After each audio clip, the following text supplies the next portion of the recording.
Hello and good afternoon. So welcome to the Sweet Factory. My name is Mark. Gentleman with me today is Paul. Together, we're going to try to make for you one of our most popular sweets, some Rhubarb and Custard sweets. So ingredients we just put in here for ourselves now would be 6 kilograms worth of some sugar. We've also got in here now 3 kilograms of some glucose syrup and a little bit of some water. Cooked our lot here now to around about 154 degrees Celsius. Sugar is still very, very hot as we can see. And we always start off by trapping this hot sugar between the bars on our setting table there, where we can also put some other ingredients in. So as well as our water, sugar and glucose to help us make these rhubarb and custard sweets, we're also going to be using our natural flavors and colors in here today. So we've got some natural red food coloring, some natural yellow, a couple of ounces each of our liquid flavors, rhubarb and our custard, a couple of capsules, some powders, some citric acid and dextrose powder. Now the first ingredient in any sweet making demonstration would be the food color. So we're going to start with using a little bit of this red color, essentially a quarter of our sugar for our rhubarb. Next now, quickly but carefully, Paul will say the same for us. It is very important we have the colors soaked up into the sugar properly, otherwise when it's time to pick up the sugar or play about with it, we could very easily stain our gloves or even our bits of machinery. So we just make sure we have any streaks of this color left over our sugar. Having done that, we're ready now to use up our next ingredients, which in this case would be a little bit here of the citric acid powder. Now we're using citric acid powder over a red color for rhubarb. This rhubarb is citrus, so this is going to be helping us with the taste, and as well as helping us with the taste, this would also help us do this. Soak up a couple of ounces we've got of our liquid flavor. Thing is, if we try sitting out this liquid flavoring directly on top of the sugar, only tends to sit over a sugar in little puddles, doesn't actually soak into a sweet. This way though, we can be sure as the sweets are being made, should all just really taste the same. Now to use up our custard flavor, we'll put in some powder before we do that. This here is dextrose. Dextrose is another form of sugar, again slightly finer, just as sweet though. And again, use that to do just the same thing. Soak up now a couple of ounces of this custard flavor. A bit more dextrose to top this up. And just like also ready down for us here now. Quick stirring, and this is it. These all the ingredients we'll be using here with us today help us now make these rhubarb and custard sweets. So now that we've got all the ingredients in the sugar, all that's left for us to do now is to get the sugar to cool down evenly. Now to do that, we need to get the sugar to come away from the corners of this table. Now, the sugar should peel off our table quite easily for us, and it does, as we can see. And again, this is only because before our demonstration we soaked the table up with a bit of some vegetable oil. And seeing as we got 2 bits of food colors in our sugar, the safest thing to do is this. Split the sugar into 2 bits, and from this point onwards, try to work with these bits individually until we get close to making up these sweets. So then pick up both bits here, stick them up together, should end up then with one large rhubarb and custard sweet. But first, got to try to get the runnier parts of the sugar to go back again down to the table, so this can also start to cool.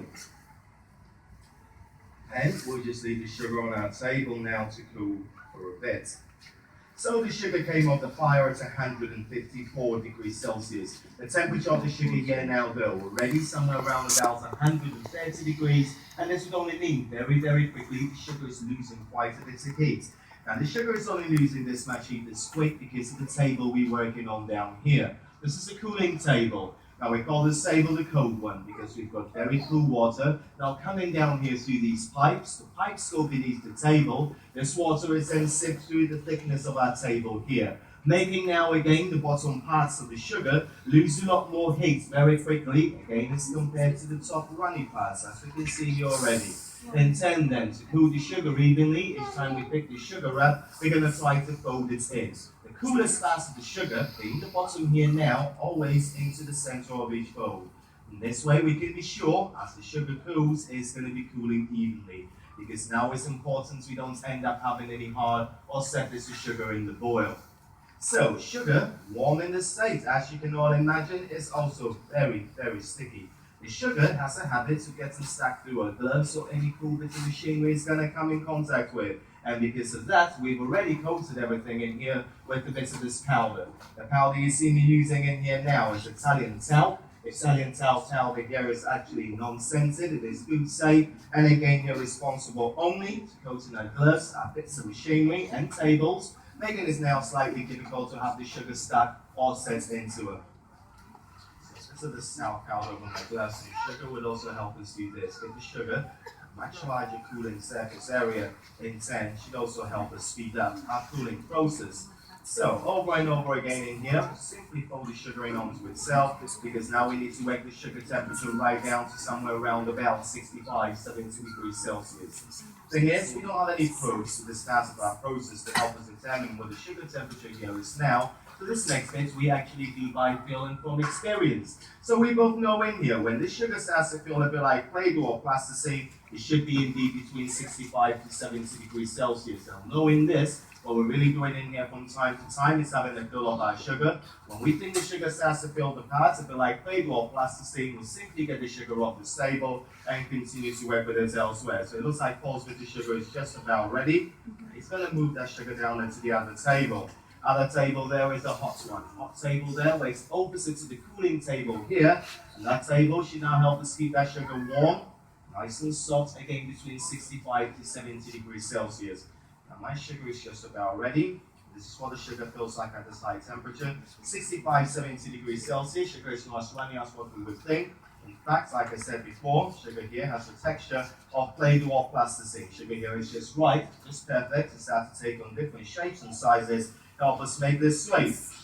So I'm going to ask you all these now to make a note of the color, the size, and the texture of my sugar here now, because these things would start to change as I now try to have the sugar pulled out. Now to change these things, I'm going to be using our pulling machine down here.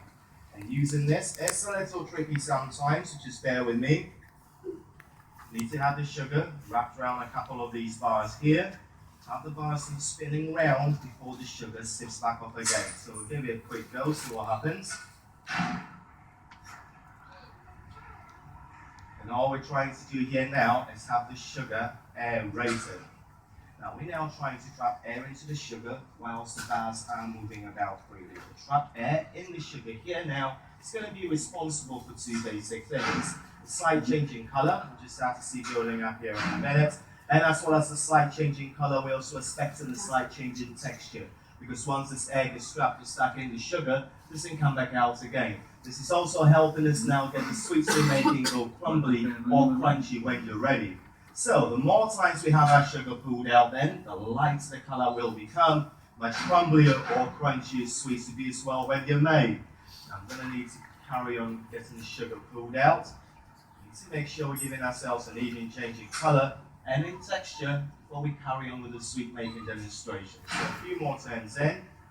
I could also make a note very slowly. We start to see the sugar start to grow slightly larger in size. And again, this is only because of all the trapped air inside that's starting to bulk our sugar up. Now, as well as bulking the sugar up, the trapped air in the sugar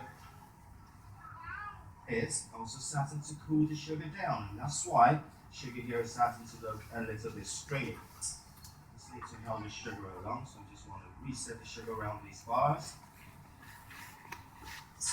There we go. Try to give the sugar a few more turns in. So we're almost there now.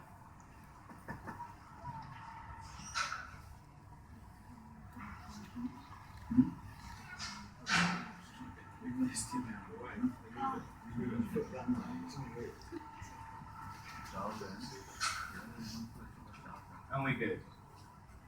So this here is what sugar looks like right now. That's what we started off with. As you can see, sugar is definitely changed in colour, definitely changed in texture as well. Sugar is also looking a little bit stringy, as I was talking about. And again, this is only because of all the trapped air inside is starting to cool the sugar down. Now, at this stage, sugar will look slightly larger in size compared to what we started off with as well. And again, bulk air and our sugar starting to bulk our sugar up. What was that?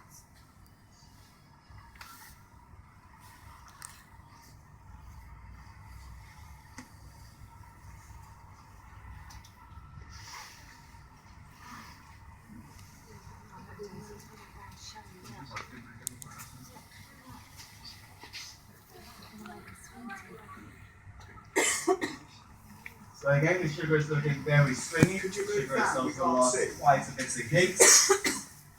Space. Good.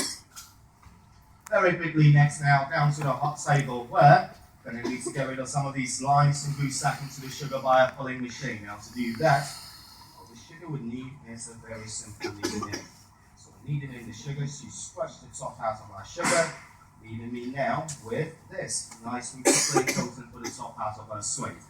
Now, a little bit of patting on both these sugars because we need to get them both now to be around about the same size, because very easily we're going to do this. One sugar on top of the other. Sugar is looking a little bit black now. We need to make the sugar look more like a sweet. So onto one side, onto the other. There we go. One very large rhubarb and custard sweet. Now the sweet goes down there into the spatch rolling machine. The very light sprinkling with some more of the stout powder. And this machine would also help us do this. Gradually work and thin the sugar down. The machine has also got a couple of heated rollers in here. Keep the sugar nice and soft. Nice and pliable until we get this shaped up into the sweets we need. So we just thin the sugar down a tad bit more down here. Sugar here needs to go through a couple of sizing plates. Through this roster press while we got ourselves a die. Die picks up the sugar, starts to crimp, shape and size them up, and there we go. We're making up our sweets right now.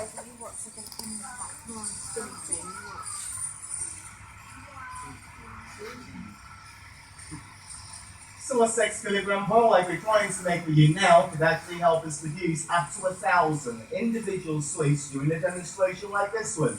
And down here in this machine, our roster press, we got ourselves a die. We've got different dies in here for the different shapes and sizes depending on the sweets we need to make. An example, some of the dies we use in this factory to help us shape these sweets would be dies that we could all see lined up down here on the wall behind us. So this will mean without dies like these ones here now, you would have had to come in, only to see myself and Paul with large pairs of scissors now trying hard to shape or size up to 1,000 sweets through this demonstration. And the wooden lens will always sit out there for quite a while. So one of the easier or quickest ways then to helping us get these sweets shaped or sized up is by using a roster press or rotating die like we got in here with us now. So after these sweets have been shaped and sized up, they put onto the belt down here, then brought down slowly onto this carousel machine. The carousel down here is working opposite to an extractor fan. Also bringing in here now cooler through the pipe here and along the pipe on the side, spraying this cooler now around these sweets. Now trying to get the sweets we've made cool almost immediately. It is very important we have these sweets made now cool as soon as possible. Otherwise, again, because the sugar is still slightly warm, slightly sticky, the sweets we've just made down there now, as we can see, will only start to stick to each other, starting to build up a large bulky chain formation we can see on the base of our trays down there. So to also help us avoid that from happening. After a while, when these have been cooled, very easily now we can do this. Pick up these sweets and get them to break up.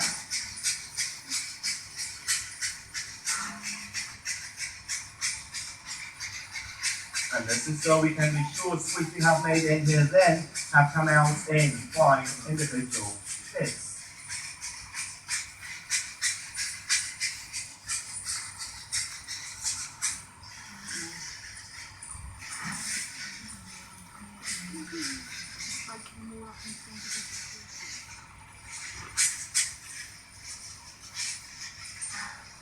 So, have a couple of equipment, some nice easy steps.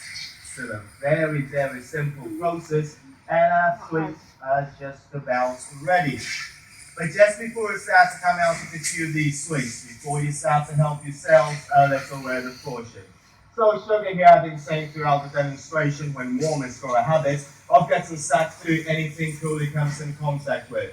It's that if we bite into a warm sweet, like you're going to be helping yourselves here into in a minute, as our sweets begin to set in our mouths, they sometimes got the habit of being able to pulling out our teeth fillings if we've got any. So I'm now going to suggest to you, as we're coming out of these sweets, you're helping yourselves to a few, you all please suck on them. You please make sure the sweets coming out to you have been cooled down properly before you start to bite and start to chew into them. That's it now then, from myself and from Paul. Hope you'll enjoy the time in here with us today. Thank you all very much, and I hope you do have a grand day up the Needle Spark. Thank you.